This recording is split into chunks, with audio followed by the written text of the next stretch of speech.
December 31st, 1985. Evening. A phone rings in Los Angeles. Matthew Nelson picks up. His brother Gunnar is right there. Twins, 18 years old. Excited. Their dad's calling. Rock legend Ricky Nelson. "Dad, we'll meet you in Alabama. Then we'll fly to Dallas together. We'll be with you for the New Year's Eve concert." But Dad is quiet. Really quiet. "No," he says. "Don't come." "But Dad," Matthew says. "Don't come," says Ricky, his voice sharp, firm. "Stay home." The phone goes dead. The twins are confused. Dad never talks like that. 6 hours later, DeKalb, Texas. A field. Night. A Douglas DC-3 plane crashes into the ground. Fire. Flames. Explosion. 7 people die. Ricky Nelson, his fiancée, Helen Blair, 5 band members. 2 pilots escape, but the passengers can't get out. Next morning, Matthew turns on the radio. "Rock star Ricky Nelson killed in plane crash." Gunnar turns on the TV. Same news. Dad's picture on the screen. Normally, the family gets notified first, but not this time. They're learning it from the media. And then, the media storm hits. Cocaine on the plane. Freebasing. Drugs. Lies. All lies. The real reason? Faulty heater. But the media doesn't care. 4 kids left behind. Tracy, Matthew,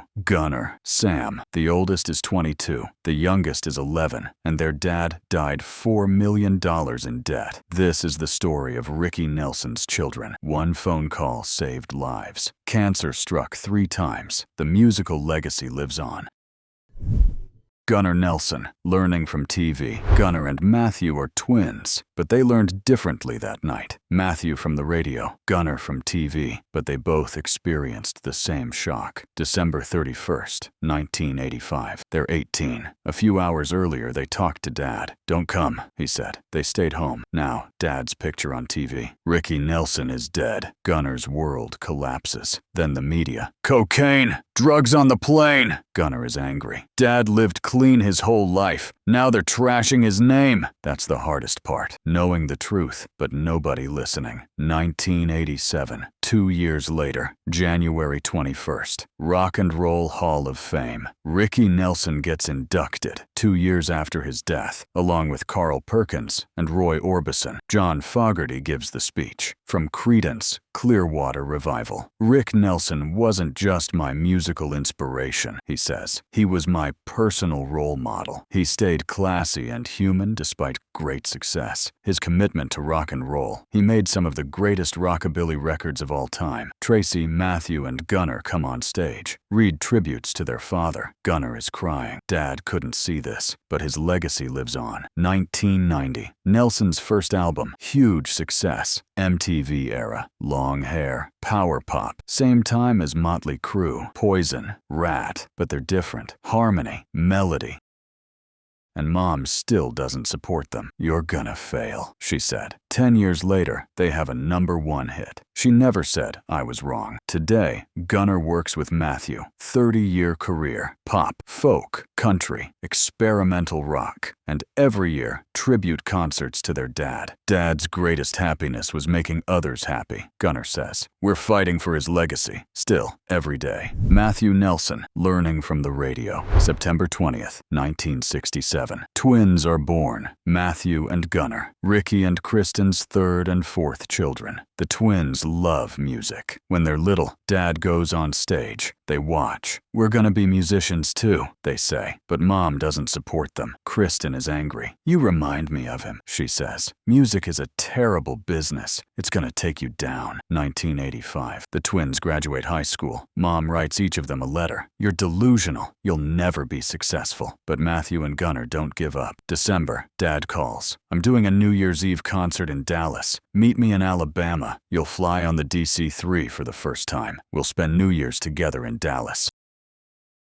The twins are excited. Dad bought the plane from Jerry Lee Lewis, World War II plane, but Ricky is quiet, really quiet. "Don't come," he says at the last minute, voice sharp. "Stay home." "But Dad, don't come." The twins don't argue. Dad never talks like this. There's a feeling. December 31st, night. Matthew turns on the radio to listen to music. News comes on. Rock legend Ricky Nelson killed in plane crash. Matthew freezes. Gunnar turns on the TV. Same news. Normally Usually the family gets notified first, but no, they're learning it from the media. Then the media storm. Cocaine! Freebasing! Drugs! Matthew and Gunnar are furious. Lies! They're screaming. Our dad wasn't like that. They stay quiet for years. Legal reasons. The other victims' families. Finally, the truth comes out. NTSB report. National Transportation Safety Board. Cause. Faulty heater. Fuel line leak. Spark. Fire. No cocaine. No drugs. But the media doesn't issue corrections. The first lie sells better. And the debts. $4 million. Dad never declared bankruptcy. Pride, honor, but the debts fall on the 18-year-old twins. 10 years, Matthew and Gunnar pay off the debts, staying with friends, temporary arrangements, hard times. But they make music, form the band Nelson, 1990. Album comes out, After the Rain. Song comes out, Can't Live Without Your Love and Affection. Goes to #1, third generation #1 hit. Grandpa Ozzy, Dad Rick, now Matthew and Gunnar. MTV era, long hair, power pop music. They fit in. Mom still doesn't support them, never says, "Good job, boys," but it doesn't matter. They're doing it for Dad. Today, Matthew and Gunnar are 57, still making music. Ricky Nelson remembered concerts, singing Dad's songs, keeping his legacy alive. Dad's truest happiness was making other people happy, Matthew says. His songs, his films, still make people happy. That's bigger than money, bigger than debts. And that phone call, that last-minute decision? Dad had a gut feeling, Gunnar says. Our family's pretty intuitive. We go with things like that. Dad saved our lives, even before he died. Tracy Nelson, fighting cancer. 3 times October 25th, 1963. Tracy Nelson is born, the oldest child, Ricky and Kristen's first daughter. Even as a baby, she's in front of the camera, acting alongside Henry Fonda. The movie Yours, Mine, and Ours, part of a 4-generation showbiz family. Grandpa Ozzy Nelson, Grandma Harriet, Dad Ricky. 1982. Tracy is 19. Big break coming. Square Pegs TV show, alongside Sarah Jessica Parker. Playing Valley Girl, Jennifer DiNuccio. Tracy becomes famous, makes a name in Hollywood. 1985. New Year's Eve. Dad dies. Tracy is 22. Shock, pain, media lies. Cocaine, drugs. The media screams lies. All lies. Tracy knows it, but nobody's listening. 1987. Tracy gets married to William R. Moses. Happy. Career on track. Life looks good. 1 month later, December. Tracy is constantly tired. Even makeup can't hide the dark circles under her eyes. One night, she has a dream. Her dad calls on the phone. "Go see a doctor," he says. "I miss you, but it's not your time to die. Go see a doctor." Tracy wakes up, cold sweat, heart racing. Next day, she goes to the doctor. Biopsy. Mass in her chest. Results come back. Grapefruit-sized tumor. Hodgkin's lymphoma. Stage 2. Tracy breaks down. Stress, the doctors say. Your dad's death. The custody battle over Sam. Your mom and uncle fighting. And her husband's father. Gets diagnosed with throat cancer at the same time. Inoperable.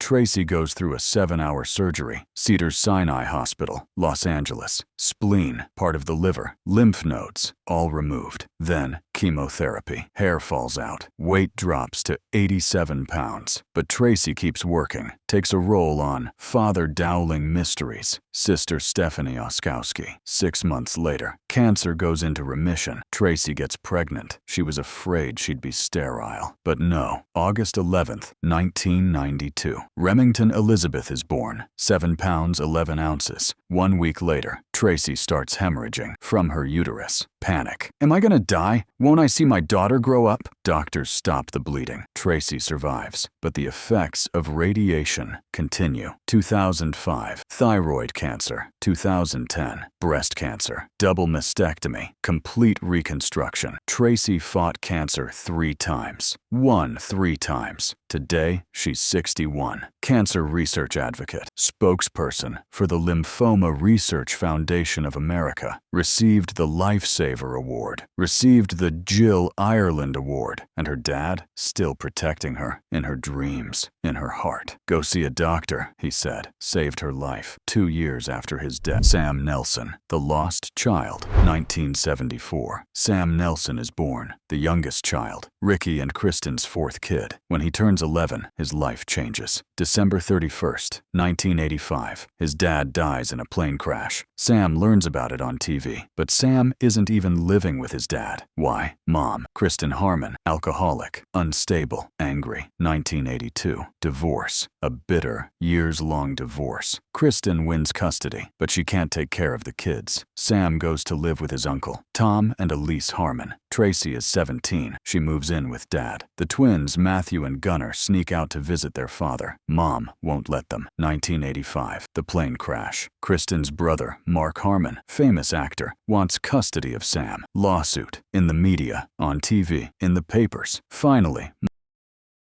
Mark gives up, but Sam lives with his uncle for years. While Mom's in rehab, Sam grows up, becomes a musician, becomes an actor, but always in the background, always quiet. His older brothers become famous in music. His sister becomes an actress. Sam, he's searching for his own path, in his dad's shadow, in the chaos his mom created. 2018, his mom, Kristen, dies. Heart attack, 75 years old. Tracy writes on Facebook, a force, an anarchist, beauty. No one could blow the house down like she could. Today, Sam is a musician, has his own band. He never got the chance to really know his dad. His dad died when he was 11, but the music lives on. The family legacy continues. Ricky Nelson's legacy, December 31st, 1985. DeKalb, Texas. A plane goes down. 7 people die. Ricky Nelson, 45 years old, rock legend, teen idol, 4 kids left behind. Tracy, Matthew, Gunnar, Sam, $4 million